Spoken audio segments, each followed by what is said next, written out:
Hello दोस्तों, संसार study में आप सभी का स्वागत है। हम इस वीडियो में 24 मार्च 2022 से संबंधित महत्वपूर्ण करंट अफेयर के प्रश्नों के बारे में डिस्कस करेंगे। इस वीडियो में वे सभी प्रश्न कवर किए गए हैं जो कि आपकी आने वाली परीक्षाओं में महत्वपूर्ण होंगे। जो भी स्टूडेंट हमारे चैनल से नए जुड़े हुए हैं और अभी तक हमारे चैनल को सब्सक्राइब नहीं किए हुए हैं, वे हमारे चैनल को सब्सक्राइब कर लें और बेल आइकन को ज़रूर दबा दें ताकि हमारा आने वाला वीडियो का नोटिफिकेशन आप तक उपलब्ध हो सके। अब हम सबसे पहले जान लेते हैं, पिछले वीडियो में हमने 2 अभ्यास प्रश्न पूछे थे, उन अभ्यास प्रश्नों के आंसर के बारे में। पिछले वीडियो में हमने पहला अभ्यास प्रश्न पूछा था, प्रसिद्ध पुस्तक मालगुडी डेज पुस्तक के लेखक कौन है? इसका आंसर है आर.के. नारायण। मालगुडी डेज पुस्तक के लेखक यह आर.के. नारायण द्वारा लिखी गई पुस्तक है। दूसरा पूछा गया अभ्यास प्रश्न था, वह एकमात्र देश कौन सा है जिसके डाक टिकट पर उसका नाम नहीं है? इसका आंसर था यूनाइटेड किंगडम। यूनाइटेड किंगडम एक ऐसा देश है जिसकी डाक टिकट पर उस देश का नाम उपलब्ध नहीं है। अब हम जान लेते हैं आज के अभ्यास प्रश्नों के बारे में और आप लोगों को सबसे पहले इन अभ्यास प्रश्नों का आंसर हमें कमेंट बॉक्स में लिखकर बताना है। आज का पहला अभ्यास प्रश्न है, मिस यूनिवर्स पुरस्कार की पहली भारतीय महिला विजेता कौन थी?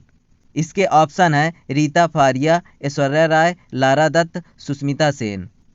और दूसरा अभ्यास प्रश्न है, निम्नलिखित में से कौन सा ग्रैंड स्लैम किताब को रोलैंड गैरोस के नाम से भी जाना जाता है? इसके ऑप्शन है Australian open, French open, Wimbledon open, US open. अब हम स्टार्ट करते हैं 24 मार्च 2022 से संबंधित महत्वपूर्ण प्रश्नों के बारे में।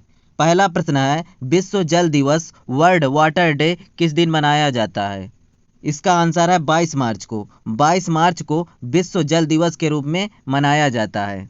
विश्व जल दिवस यह जल के संरक्षण और उसके रख रखाव के बारे में दुनिया भर में लोगों को जागरूक करने के लिए 22 मार्च को विश्व जल दिवस के रूप में मनाया जाता है। इस वर्ष 2022 में विश्व जल दिवस की थीम रखी गई है, भूजल अदृश्य को दृश्यमान बनाना। पर्यावरण तथा विकास का संयुक्त राष्ट्र सम्मेलन यह साल 1992 में ब्राजील के शहर रियो डी जेनेरियो में किया गया था और इसी सम्मेलन में यह निर्णय लिया गया कि प्रत्येक वर्ष 22 मार्च को विश्व जल दिवस के रूप में मनाया जाएगा। पहला विश्व जल दिवस यह 22 मार्च 1993 को मनाया गया था। अगर आपसे पूछा जाता है कि 22 अप्रैल को किस दिवस के रूप में मनाया जाता है तो ये होगा पृथ्वी दिवस के रूप में। अब हम जान लेते हैं मार्च के प्रमुख महत्वपूर्ण दिवसों के बारे में। 1 मार्च को शून्य भेदभाव दिवस के रूप में मनाया जाता है। 3 मार्च को विश्व वन्यजीव दिवस के रूप में मनाया जाता है। 4 मार्च को राष्ट्रीय सुरक्षा दिवस के रूप में मनाया जाता है। 8 मार्च को अंतर्राष्ट्रीय महिला दिवस के रूप में मनाया जाता है। लेकिन यहीं पूछे कि राष्ट्रीय महिला दिवस किस दिन मनाया जाता है तो यह 13 फरवरी को प्रत्येक वर्ष राष्ट्रीय महिला दिवस के रूप में मनाया जाता है भारत में। वहीं 15 मार्च को विश्व उपभोक्ता अधिकार दिवस के रूप में मनाया जाता है। अगला प्रश्न है, एशले बार्टी ने मात्र 25 साल की उम्र में किस खेल से संन्यास लेकर पूरी दुनिया को चौंका दिया है? इसका आंसर है टेनिस से। एशले बार्टी यह ऑस्ट्रेलिया की महिला टेनिस खिलाड़ी हैं और इन्होंने मात्र 25 साल की उम्र में टेनिस से संन्यास लेने की घोषणा कर दी है, जिससे पूरी दुनिया चौंक चुकी है। एशले बार्टी यह दुनिया की नंबर 1 टेनिस खिलाड़ी हैं। यह ऑस्ट्रेलिया की महिला टेनिस खिलाड़ी हैं और इन्होंने साल 2019 में फ्रेंच ओपन जीता था और 2021 के महिला एकल वर्ग में विंबलडन ओपन जीता था। वहीं इस साल के 2022 का ऑस्ट्रेलिया महिला ओपन यह एशले बार्टी ने जीता। अगला प्रश्न है, हाल ही में किस राज्य की विधानसभा पेपरलेस कार्य प्रणाली को अपनाने हेतु नेशनल ई विद्या एप्लीकेशन कार्यक्रम को लागू करने वाली पहली राज्य विधानसभा बन गई? इसका आंसर है नागालैंड। नागालैंड यह नेशनल ई विद्या एप्लीकेशन कार्यक्रम को लागू करने वाली पहली राज्य की विधानसभा बन गई है। अगला प्रश्न है, विश्व मौसम विज्ञान दिवस वर्ल्ड मेट्रोलॉजिकल डे निम्नलिखित में से किस दिन मनाया जाता है? इसका आंसर है 23 मार्च को। 23 मार्च को प्रत्येक वर्ष विश्व मौसम विज्ञान दिवस के रूप में मनाया जाता है। विश्व मौसम विज्ञान का मुख्यालय यह जेनेवा स्विट्जरलैंड में स्थित है। अगला प्रश्न है, वर्ल्ड एयर क्वालिटी रिपोर्ट के अनुसार विश्व का सबसे प्रदूषित देश कौन सा है?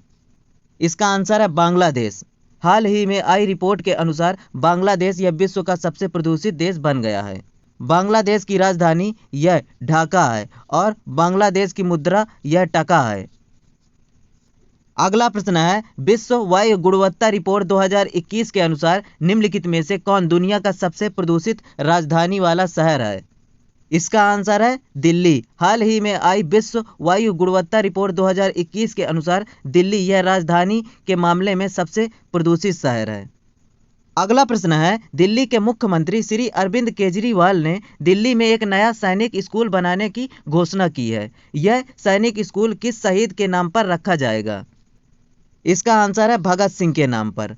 हाल ही में दिल्ली के मुख्यमंत्री अरविंद केजरीवाल ने घोषणा की है कि दिल्ली में एक आर्म्ड फोर्स स्कूल बनाया जाएगा, जिसमें उन सभी विद्यार्थियों को प्रशिक्षित किया जाएगा जो सेना में भर्ती होना चाहते हैं। इस स्कूल में 200 सीटें आवंटित की जाएंगी। 200 सीटों में 9th क्लास की सीटों की संख्या 100 होगी और 11th क्लास की सीटों की संख्या 100 होगी। भगत सिंह को फांसी यह 23 मार्च 1931 को दी गई थी। अगला प्रश्न है, दुनिया का सबसे बड़ा सरोगेसी मार्केट किस देश में है जहां इसे कानूनी रूप से मान्यता दे दी गई है? इसका आंसर है यूक्रेन देश में। यूक्रेन देश में सरोगेसी मार्केट के लिए कानूनी रूप से मान्यता दे दी गई है। अब हम यहाँ जान लेते हैं सरोगेसी का मतलब क्या होता है। सरोगेसी का मतलब होता है कि अपनी पत्नी के अलावा किसी दूसरी महिला के कोख में बच्चे को पालना, यह सरोगेसी कहलाता है। यूक्रेन की राजधानी यह कीव है। अगला प्रश्न है, निम्नलिखित में से किसने भारत में 12 वर्ष से 18 वर्ष की आयु वर्ग में आने वाले किशोरों के लिए अपने कोविड-19 वैक्सीन के पहले आपातकालीन उपयोग प्राधिकरण की घोषणा की है? इसका आंसर है नोवावैक्स। नोवावैक्स यह कोविड-19 की वैक्सीन है और यह वैक्सीन 12 वर्ष से 18 वर्ष के आयु वर्ग के किशोरों को लगाई जाएगी। अगला और अंतिम प्रश्न है, मार्च 2022 में जारी पुरुष एकल बैडमिंटन विश्व रैंकिंग में लक्ष्य सेन की रैंक क्या है? इसका आंसर है 9। लक्ष्य सेन यह बैडमिंटन विश्व रैंकिंग में 9वें स्थान पर है। हे दोस्तों, यह वीडियो आपको कैसी लगी हमें कमेंट बॉक्स में लिखकर बताएं और इस वीडियो को अपने दोस्तों तक ज़्यादा से ज़्यादा शेयर करें। Thank you watching for video. Have a good day.